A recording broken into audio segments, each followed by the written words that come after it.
Hello बच्चों, जय सिया राम। कैसे हैं आप लोग? मैं हूं आपका झासर और मैं बहुत बहुत स्वागत करता हूं ई पैडागॉग मैथ में। बच्चों, आज हम स्टार्ट करने वाले हैं एक्सरसाइज 3.1। चलिए स्टार्ट करते हैं एक्सरसाइज 3.1।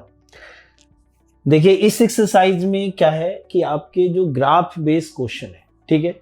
तो ग्राफ, इसके लिए जैसे पॉइंट तो हम कई सारे चीज़ों में पहले से कर चुके हैं कि x है, y है, x एक्सिस होता है, y एक्सिस होता है और x y से हमारा ऑर्डर पेयर दिखाया जाता है, ठीक है। तो उनके बेस पर ही हमें ग्राफ को दिखाना है। ग्राफ को दिखाने के लिए सबसे पहले हमारे पास इक्वेशन होनी चाहिए। देखिए क्वेश्चन क्या है।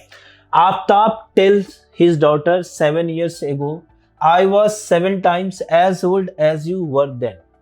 अब यहाँ पर दो लोग हैं, एक फादर दूसरा डॉटर। इन दोनों लोगों के बीच में ये बात होती है कि अपने डॉटर को आफ्ताब ये कहते हैं कि 7 years ago I was 7 times as old as you were then। यानी उस वक्त जो तुम थे मैं तुमसे 7 गुना था, 7 times था, ठीक है ना। तो देखो एक चीज समझो, ऐसे क्वेश्चन के लिए पहले अगर हम यहाँ पर प्रेजेंट की बात कर रहे हैं और मैं अगर 7 साल पहले जाता हूँ तो क्या होता है कि हमारी एज जाएगी और हमारे साथ जितने लोग हैं सबकी एज 7 साल पहले जाएगी ना। तो ऐसा ही यहाँ पर है कि 7 times जो था वो 7 years ago था, तो पहले दोनों को 7 years पीछे ले जाना है, ठीक है। चलिए क्वेश्चन स्टार्ट करते हैं। तो हम सोच कहाँ से रहे हैं? हम सोच रहे हैं प्रेजेंट से। तो पहले इन दोनों की एज प्रेजेंट में कुछ पता होना चाहिए। अगर नहीं पता है तो एक्स वाई के टर्म में हम इसे मानते हैं। चलिए, let age of Aftab be X. Aftab की एज प्रेजेंट में क्या मान लिया? एक्स मान लिया। And Aftab's daughter be Y, ठीक है। तो अब यहां से प्रेजेंट का एज हमने कुछ मान लिया। अब यहां से हम पीछे की ओर चलते हैं, ठीक है। 7 years ago, 7 years ago। तो जो भी कंडीशन है, कंडीशन लगाने से पहले दोनों को 7 साल पहले ले जाते हैं। तो आफ्ताब क्या हो जाएगा हमारा? आफ्ताब्स एज क्या हो जाएगा? x - 7 years। और जो आफ्ताब के डॉटर हैं उनकी एज क्या हो जाएगी?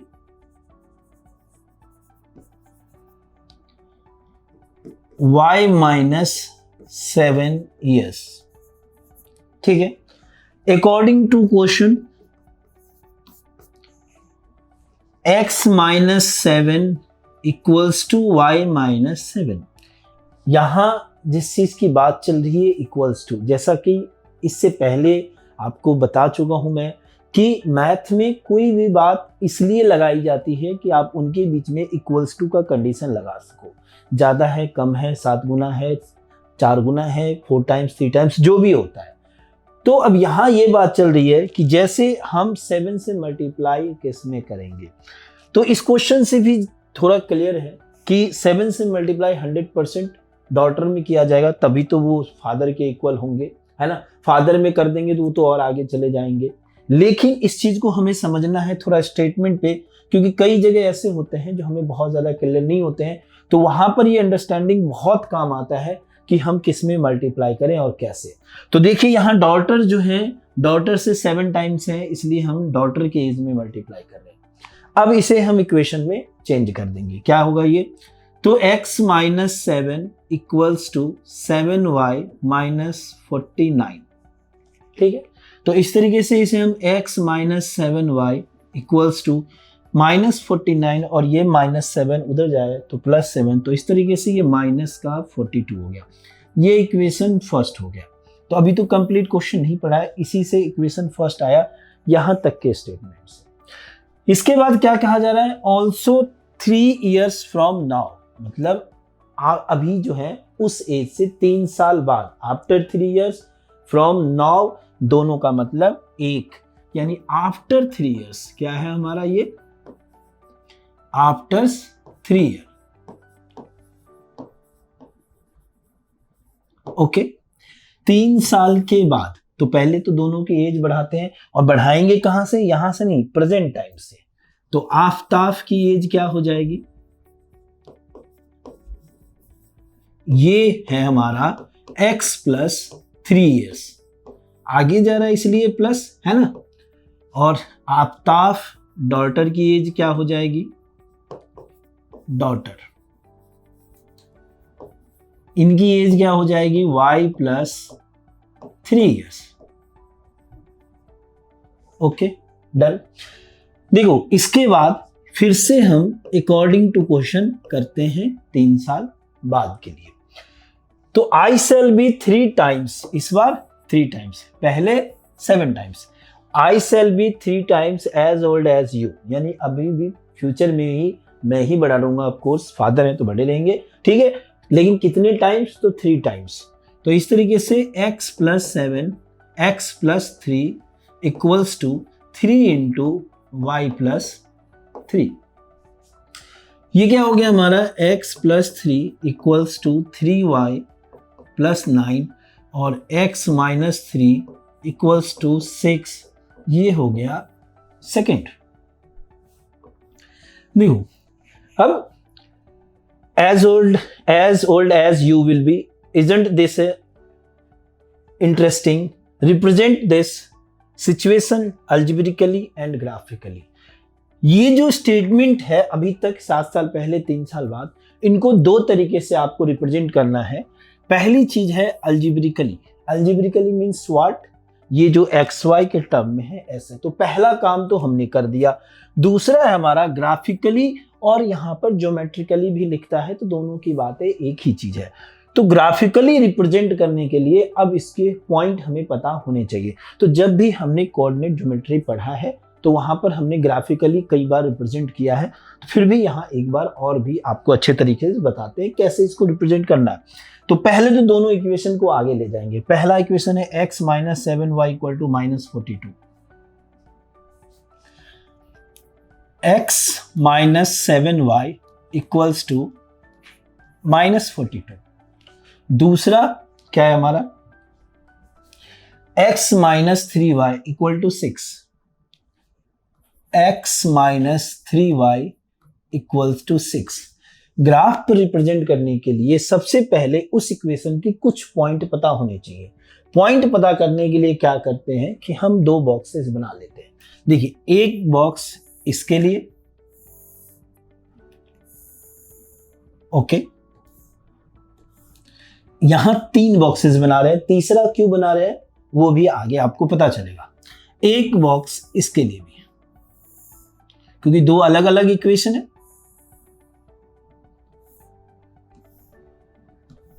ठीक है, यहां पर x रखो, इधर y रखो, यहां x रखो, इधर y रखो, ये 0 रखो, इधर 0 रखो, ये 0 रखो, इधर 0 रखो।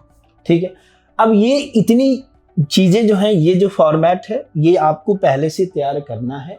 ठीक है, अब ये 0 0 क्यों लिया, कि नंबर आप कोई भी ले सकते हो, ग्राफ बिल्कुल एग्जैक्ट एंड परफेक्ट बनेगा, लेकिन 0 0 एक्सिस को कट करता है, तो ये ग्राफ थोड़ा सा अच्छा लगता है। ठीक है, चलिए अब सबसे पहले जब हम यहाँ x 0 रखते हैं तो ये तो 0 हो गया, तो minus 7y equals to minus 42, और इस तरीके से माइनस माइनस कैंसिल, 7 6 जा 42, देन y इक्वल टू 6, तो ये बन गया हमारा 6। यानी पहला ऑर्डर पेयर जो आया वो 0,6 आया। ठीक है, दूसरे की बात करते हैं। जब हम यहाँ y 0 रखते हैं, जब हम y 0 रखते हैं तो x minus 0 equal to minus 42, then x equal to minus 42, तो ये माइनस 42 आ गया। यानी इसका पॉइंट क्या आया, माइनस 42,0। Okay done. चलिए तीसरे के लिए चलते हैं। जब हम यहाँ x 0 रखते हैं तो क्या आएगा, minus 3y equal to 6, then y equal to cut के 2, तो माइनस का 2, तो ये क्या आ गया, माइनस 2। तो पॉइंट क्या बना, 0,-2। ये इस इक्वेशन का पॉइंट है। नेक्स्ट के लिए जब यहाँ 0 रखते हैं तो क्या हो जाएगा, x इक्वल टू 6, यानी 6, x 6 y 0। जो पॉइंट्स चाहिए थे ग्राफ को रिप्रेजेंट करने के लिए वो पॉइंट्स हमें मिल गए। अभी कुछ यहाँ पर स्पेस है, रहने देते हैं, पहले इस पॉइंट को ग्राफ पर दिखा देते हैं। पहले का है 0,6 देखिए एक तो पॉइंट क्या है कि जैसे 10 तक रहता है तो 1 2 3 करके ग्राफ पर लेते हैं, ठीक है। 30 40 करके रहता है तो 10 20 30 ऐसे लेते हैं। 100 200 400 रहता है तो 100 200 300 लेते हैं, जैसा कि पता है हमें। यहां पर क्या है, एक है 6, एक है -42, तो 10 के अंदर भी है और 10 के प्लस भी है। तो नंबर ऐसा लेंगे कि जो ग्राफ को अच्छा से रिप्रेजेंट करे, ठीक है। तो 0 6 -42, तो कितने का नंबर क्या लिया जाए, तो 5 5 का ले लेते हैं, बहुत अच्छा दिखेगा, ठीक है। चलिए,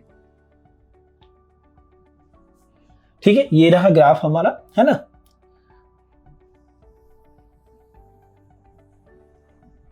ओके,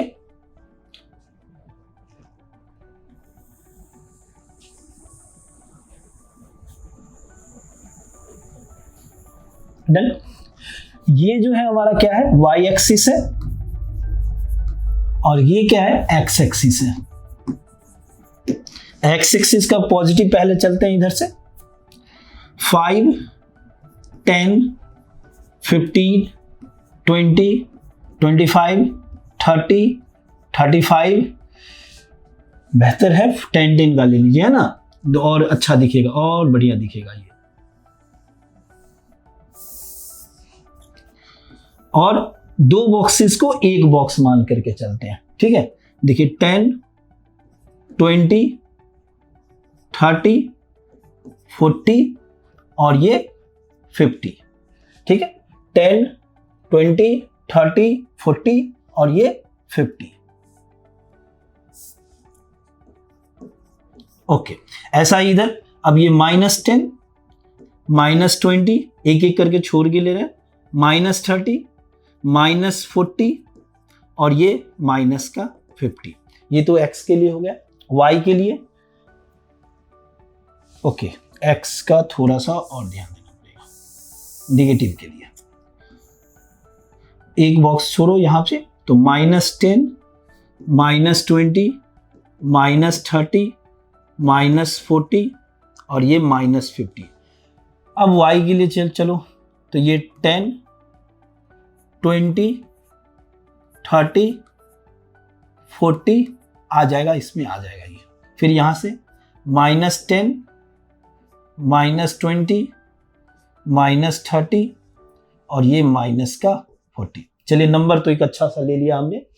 अब नंबरों के ऊपर जैसे पहला पॉइंट है हमारा 0,6 -42,0, 0,6 x0 y6, लगभग यहां पर 0,6 और -42,0 यानी x है -42, तो लगभग यहां पर, और y है 0, तो -42,0। तो ये हो गया पॉइंट। इन दोनों पॉइंट को आप मिला दो। चलो रेड से ही रखते हैं।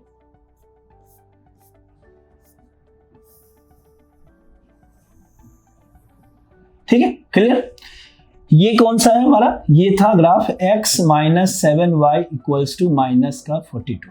देखिए दूसरा है हमारा 0, -2 6,0, 0, -2 x0 y -2, लगभग यहां 0, -2 और इसका क्या था 6,0, 6,0, तो ये लगभग यहां होगा, ठीक है। अच्छा, अब ये दोनों मिलेंगे कहां पर, देखिए इसे अभी हम मिलाते नहीं है, अब इसे हम मिलाते नहीं है, मिलाएंगे कहां पर, इसके लिए देखिए कुछ ऐसा ग्राफ बनेगा, इसे हम मिलाते नहीं। देखिए अब जैसे ये मिलेगा कहां पे, ग्राफ तो हमारा एन एवरेज आ गया, आइडिया क्या है। अब मिलेगा कहां पे, तो मिलता वहां पर है जो इन दोनों का एक्स वाई का आंसर होता है। जैसे इस क्वेश्चन में नहीं दिया गया है, यहां पर देखो क्वेश्चन में ये नहीं दिया गया है कि आफताब की एज और उनके डॉटर की एज बताइए, लेकिन ऐसा आता है कि उनका एज पूछ लिया जाता है। तो अगर मान लो अब एज पूछे तो क्या करेंगे, इन दोनों को सॉल्व कर देंगे। अब ये तो अभी शायद आपको सब्स्टिट्यूशन एलिमिनेशन बता दिया गया है, लेकिन फिर भी इतना ज्यादा आइडिया नहीं होगा एक्स वाई की वैल्यू निकालने की। लेकिन जब आप एक्सरसाइज आगे कर लोगे तो इसका आइडिया निकल जाएगा। अब यहाँ पर लेकिन जब नहीं है तो थोड़ा सा इसको मैं एलिमिनेशन मेथड से बता देता हूँ, लेकिन आगे इसका ट्रिक बता दूंगा। ये ट्रिक क्या है, ये कैसे काम करता है, जिससे आप कभी भी गलत नहीं करोगे। जैसे देखो x minus 7y equals to minus 42, दूसरा है x minus 3y equals to 6। ठीक है, क्या करते हैं कि x को हटाते हैं, जैसे ये प्लस है तो माइनस हो गया, ये माइनस है तो प्लस हो गया, ये प्लस है तो फिर माइनस हो गया।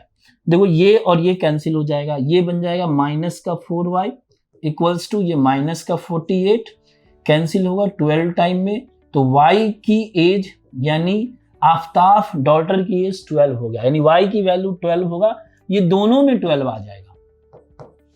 ठीक है, इसी तरीके से अब x की वैल्यू निकाल लो, यहां रखोगे तो 12 7 जा 84 हो गया इक्वल टू माइनस 42, ये इधर गया तो 84 माइनस 42 ये 40, यानी आफ्ताब की जो एज है ये 42 हो गई। तो जो ग्राफ कट होगा वो 42,12 पर, इसका जो ऑर्डर पेयर हो गया, यहां मत लिखो कंफ्यूज हो जाओगे, 42,12 इस तरीके से। डन, क्लियर है।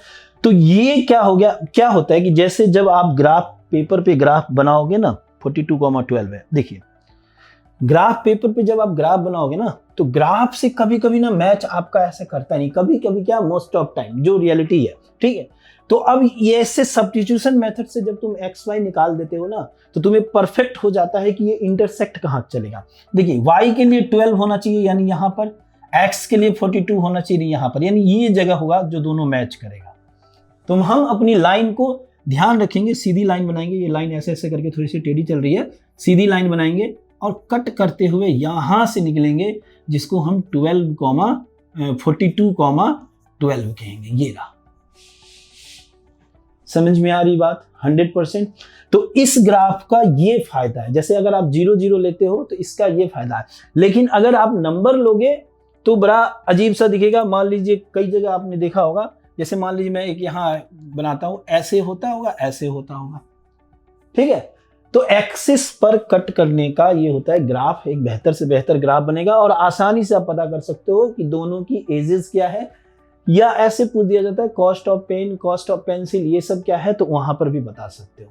और ये काम आप चुपके से करना, चुपके से करना का मतलब ये मेन वर्क में नहीं आता है, ये जो काम है ये आपका मेन वर्क का नहीं है, ये काम आपने अपना आइडिया लगाया है जिससे आप सही आंसर पे पहुंच सको।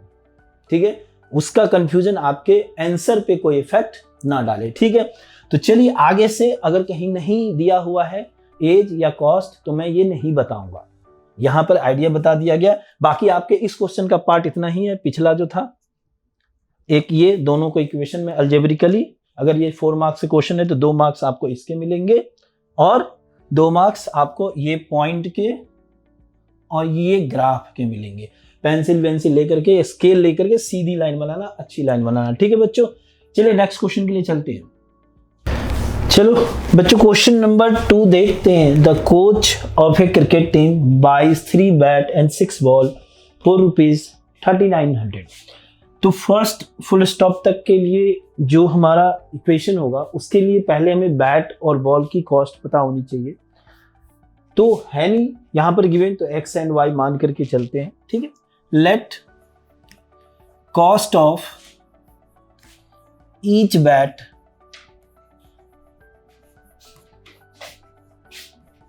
Vx है ना, and cost of each ball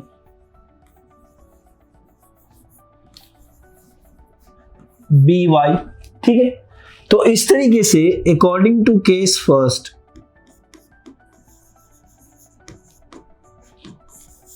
पहले के इसको देखें तो इक्वेशन जो बनेगा 3 बैट, एक बैट की कीमत x है तो 3 के लिए क्या हो जाएगा आपका 3x, और 6 के लिए क्या हो जाएगा 6y इक्वल्स टू 3900। ठीक है, तो इस तरीके से फर्स्ट केस बना। सेकंड केस देखते हैं अकॉर्डिंग टू केस 2। देखो, see byes another bat and 2 more ball. ठीक है, अनदर बैट मतलब एक और बैट यानी x और 2 more y means 2y equals to 1300। देखिए अब यहां पर एक चीज ये बताना चाहूंगा, कहीं कहीं ऐसा होता है कि 3 होता है ना, एनसीईआरटी में ही गिवन है 3 होता है ना, और कहीं कहीं ऐसा होता है कि 2 गिवन है। तो दोनों के दोनों जो हमारा इक्वेशन है, दोनों के दोनों क्वेश्चन सही है, दोनों के ग्राफ बनेंगे, इसके भी और उसके भी, लेकिन आंसर दोनों के डिफरेंस होंगे। ठीक है, अब जैसे पहले वाले की केस की बात करूं तो फिर से इंटरसेक्टिंग एट ए पॉइंट जैसा एक बनेगा। तो फर्स्ट क्वेश्चन में मैंने आपको ऐसा एक क्वेश्चन बता दिया है, तो इसलिए जानबूझकर यहां 2 रखा गया है, जिससे आपको दूसरे तरीके के ग्राफ का आइडिया लग सके। ठीक है, क्लियर? तो चलिए अब इन दोनों से हम ग्राफ बनाते हैं। सबसे पहले इक्वेशन को थोड़ा इससे और सिंप्लीफाई किया जा सकता है। अगर मैं 3 से डिवाइड कर दूं तो x plus 2y is equals to 1300। अब देखो दोनों इक्वेशन सेम है, तो दोनों के जो ग्राफ होंगे वो एक ही लाइन के ऊपर लाइन हो जाएंगे, है ना। चलिए, तो अब इसके सबसे पहले पॉइंट पता होना चाहिए हमें। जब पॉइंट पता होगा तभी तो इसको हम ग्राफ पर रख सकते हैं, है ना। देखिए ये x है, ये y है, और एक 0 हम यहां लेते हैं, एक 0 ये यहां आ गया। क्लियर? फिर इसी तरीके से थर्ड वाला इस बार हम डिस्कस करेंगे नहीं, क्योंकि थर्ड का जो डिस्कशन है जो आपको बता दिया गया है पहले क्वेश्चन में, ठीक है, कैसे करना है। अगर मान लीजिए बैट और बॉल की कीमत पूछी जाए आपसे तो x और ये y हो गया हमारा। यहां पर भी एक बार हम x 0 लेंगे और यहां से y 0 ले लिया हमने। ठीक है, चलिए, तो अगर मैं x 0 लेता हूं तो 1300 बाई 2 यानी 650, तो y क्या हो जाएगा आपका 650 हो जाएगा। और इस तरीके से ये जो पॉइंट है 0,650 हो गया। दूसरा, अगर मैं y 0 लेता हूं तो x क्या आ गया आपका 1300 आ गया। तो इस तरीके से ये जो पॉइंट है 1300, 0 आ गया। देखिए इक्वेशन सेम है, तो यहां पर भी 0 लूंगा तो ये 650 हो जाएगा और ये आपका 1300 हो जाएगा। इसे आप चाहो तो x y 0 रख करके सॉल्व करके अच्छे तरीके से दिखा सकते हो। ठीक है, चलिए दोनों पॉइंट को लिख लेते हैं, 0,650 एंड नेक्स्ट वन इज 1300, 0। तो अब इन दोनों को ग्राफ पे प्लॉट करते हैं। ठीक है, पहले ग्राफ बना लेते हैं। अब ये 650 1300 है, तो क्या करते हैं 2 to 100 की जो है वो रेंज इनको देते हैं। ठीक है, चलिए देखिए ये ग्राफ है हमारा, है ना।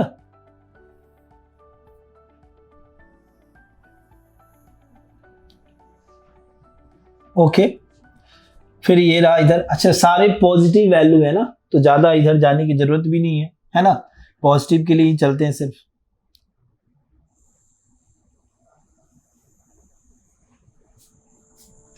Okay, done, clear.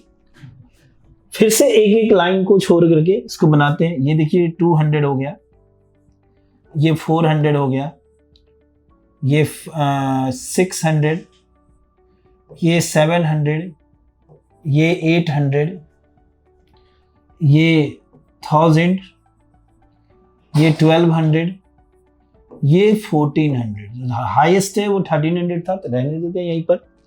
इसके बाद ये फिर 200, 400, 600, 800, 1000, 1200 और ये लास्ट रहा 1400। ठीक है, जो फर्स्ट ऑर्डर पेयर है वो है हमारा 0,650, 0,650 मतलब x 0 है, y 650 है, जो कि यहां पर अराउंड आएगा आपके लगभग यहां पर 0,650। दूसरा पॉइंट जो है वो 1300, 0 होगा। 1300, 0 कहने का मतलब यहां पर। ओके, अब इन दोनों पॉइंट को आप मिला दो।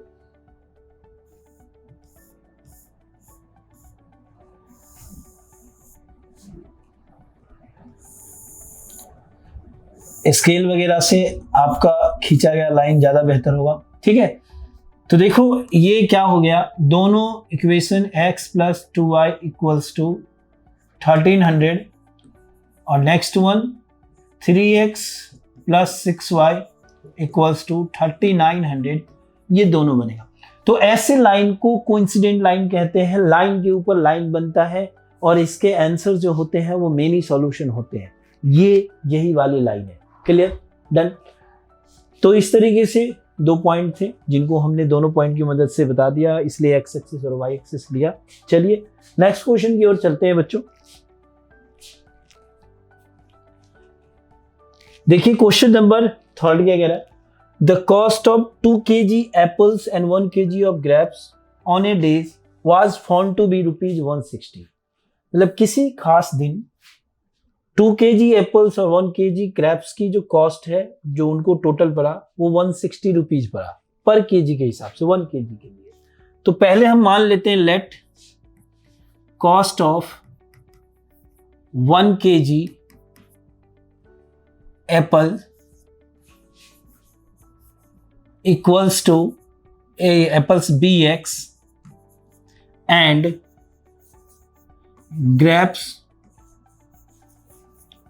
BY। तो अब केस के लिए चलते हैं। अकॉर्डिंग टू केस फर्स्ट की बात अगर करें, 2x plus 1y, 2x plus y equals to 160। Okay, दूसरे केस की अगर बात करें, अकॉर्डिंग टू केस सेकेंड, तो after a month the cost of 4 kg apples and 2 kg grapes is 300, यानी 4x plus 3y equals to 300।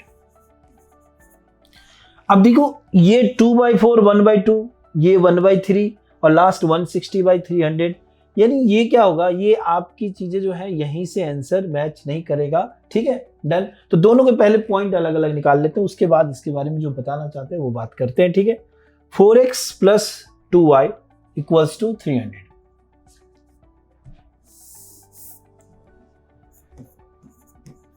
ठीक है, चलिए तो बॉक्स एक बना दिया, ये रहा, 3 पार्ट्स में डिवाइड कर दिया, एक्स वाई इसे रख दिया, ये 0 हो गया, ये 0 हो गया। ठीक है, यहां भी बॉक्स बनाया, 3 पार्ट्स में डिवाइड कर दिया, एक्स वाई लिख दिया, ये भी 0 और ये भी 0। ओके, जब x में यहां 0 रखूंगा तो y की वैल्यू क्या आ जाएगी, 160। जब मैं y 0 रखूंगा तो 160 डिवाइडेड बाई 2 यानी 80। तो इस तरीके से ऑर्डर पेयर जो बना 0, 160 एंड नेक्स्ट वन इज 80, 0। ठीक है, ओके, डन। नेक्स्ट के लिए चलते हैं। यहां पर देखिए, जब मैं x 0 रखूंगा तो y क्या हो जाएगा, 300/2y मीन्स 150। और अगर मैं y 0 रखता हूं तो 300/4, 4 7 जा 28 एंड दिस 2 4 5 75, ये क्या हो जाएगा हमारा 75। तो इस तरीके से 0, 150 आप रख करके आंसर चेक करके लाना, गलत ना हो। ठीक है, चलिए अब इन दोनों लाइन को, पहला लाइन जो है 2x plus y equal to 160, इसको ग्राफ के ऊपर रिप्रेजेंट करते हैं। चलिए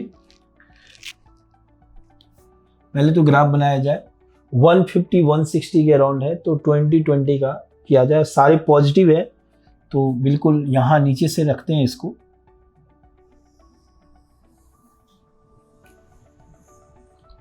है ना, चलिए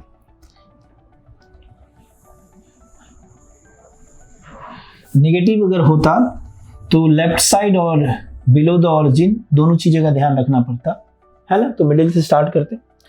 चलिए अब ये ऑरिजिन है हमारा, इसे हम 20 करते हैं। 20 40 60 80, ये 100 120 140 160 180, बस रहने दीजिए। फिर ये हो गया हमारा 20, 40, 60, 80, 100, 120, 140 और दिस इज 160। काम चल जाएगा यहां से। पहला जो पॉइंट है वो है हमारा क्या, 0,160 एंड 80,0। 0,160 यानी x 0 और y 160, ये आ गया यहाँ पे 0,160। दूसरा है 80,0, तो ये यहां पर आ जाएगा, देखिए ठीक है। अब इन दोनों पॉइंट को मिला देते हैं, देखो बड़ा खतरनाक लाइन जा रहा है, ठीक है। चलिए लाइन एकदम सीधी बनाइएगा, ठीक है। तो इस तरीके से थोड़ा और लाइन सीधे बनाया जा सकता है इसको। चलिए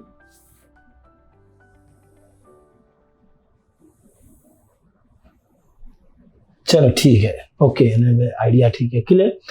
तो ये जो इक्वेशन है ये क्या था हमारा, ये था 2x plus y equal to 160।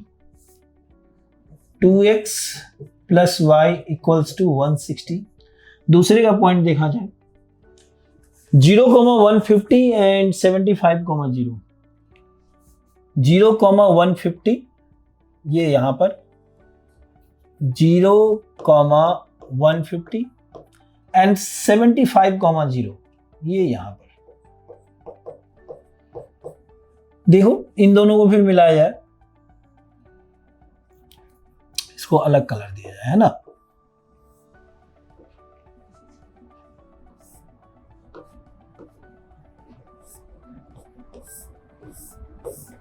Okay तो बच्चों ये लाइन थोड़ा सा सीधा और आप स्मार्ट सा सुंदर सा लाइन देना, स्केल से देना, ठीक है। थोड़ा अच्छा लगे, ग्राफ अच्छे लगने के लिए ही होता है, नहीं तो उसका इम्पैक्ट होता है, नंबर कट किए जाते हैं, ठीक है। तो चलिए इस तरीके से ये कंप्लीट हुआ। अब ये देखिए, ये तो लाइन क्या है, ये लाइन आपस में कहीं भी मिलेगा नहीं। इसका इक्वेशन पहले लिख लेते हैं।